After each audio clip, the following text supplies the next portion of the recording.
आज माघ शुक्ल पक्ष की अष्टमी तिथि है। इस दिन भीष्म अष्टमी और दुर्गाष्टमी मनाई जाती है। इसके अलावा आज सोमवार व्रत भी है जो भगवान शिव को समर्पित है। यहाँ आप जानेंगे सोमवार व्रत की कथा, पूजा विधि, मुहूर्त और राहुकाल टाइम।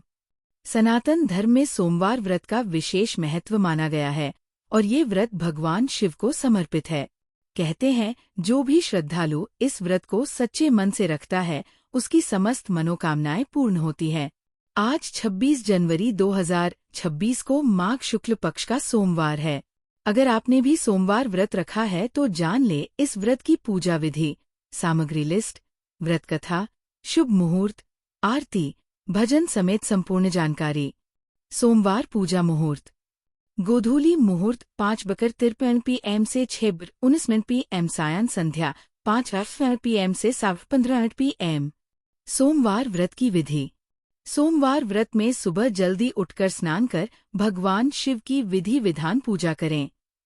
पूजा के समय व्रत का संकल्प लें।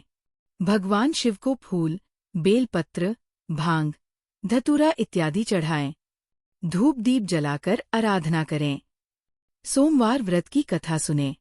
कथा के बाद भगवान शिव के मंत्रों और चालीसा का पाठ करें। फिर भगवान शिव की आरती करें। अंत में भोग लगाकर पूजा संपन्न करें। सोमवार व्रत में एक समय भोजन किया जा सकता है। इस व्रत में नमक का सेवन करने से बचना चाहिए। लेकिन अगर आप बिना नमक के नहीं रह सकते हैं तो आप दिन में एक समय नमक ले सकते हैं। सोमवार व्रत कथा इन हिंदी। सोमवार व्रत कथा इन हिंदी।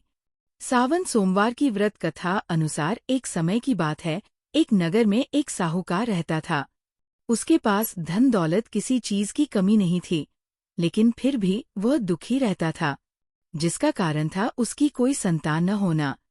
संतान की प्राप्ति हेतु वो नियम से सोमवार व्रत किया करता था और भगवान शिव और माता पार्वती की सच्चे मन से पूजा करता था। एक दिन माता पार्वती ने भगवान शिव को उस साहूकार की मनोकामना को पूर्ण करने के लिए कहा। तब भगवान शिव ने कहा, इस संसार में व्यक्ति को उसके कर्मों के हिसाब से ही फल मिलता है। जिसके भाग्य में जो है उसे वही मिलता है। लेकिन तब भी पार्वती जी नहीं मानी और उन्होंने भगवान शिव से उस साहूकार की इच्छा पूरी करने के लिए कहा। माता के कहने पर भगवान शिव को साहूकार को पुत्र प्राप्ति का वरदान दे दिया, लेकिन उन्होंने साथ ही ये भी कहा कि वो बालक सिर्फ 12 साल तक ही जीवित रहेगा। इस बात को सुनकर साहूकार को खुशी तो हुई, लेकिन 12 वर्ष तक ही बेटे की उम्र जानकर उसे दुख भी हुआ। वह इसके बाद भी पहले की तरह की भगवान शिव की पूजा करता रहा। कुछ समय बाद साहूकार को एक सुंदर पुत्र की प्राप्ति हुई। वह बालक जब 11 साल का हुआ तो साहूकार ने उसे उसके मामा के साथ पढ़ने के लिए काशी भेज दिया।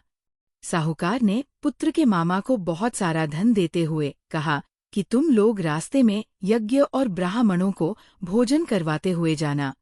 वह दोनों काशी पहुंचने से पहले एक राज्य में पहुंचे जहां पर नगर के राजा की कन्या के विवाह का आयोजन हो रहा था।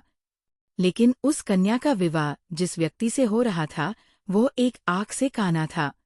ऐसे में राजकुमार के पिता की नज़र साहूकार के बेटे पर पड़ी और उसने सोचा कि क्यों न साहूकार के बेटे को दूल्हा बनाकर राजकुमारी का विवाह करा दिया जाए और विवाह के बाद उसे धन देकर जाने को कह दूंगा और कन्या को अपने घर ले आऊंगा।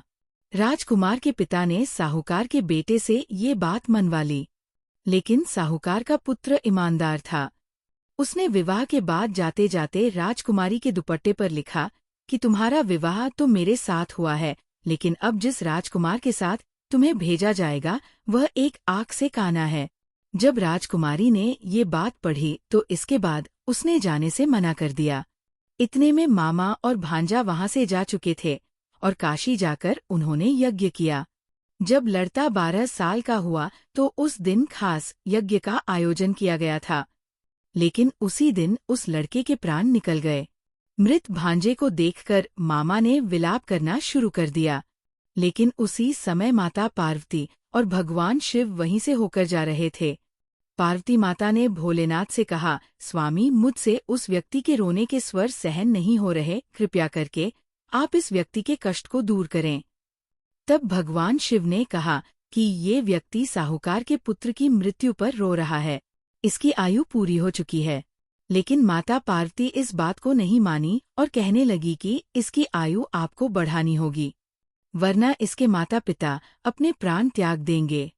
भगवान शिव ने माता पार्वती की बात मानते हुए उस लड़के को जीवनदान दे दिया, जिसके बाद बालक अपनी शिक्षा को पूरी करने के बाद अपने माता पिता के वापस चला गया।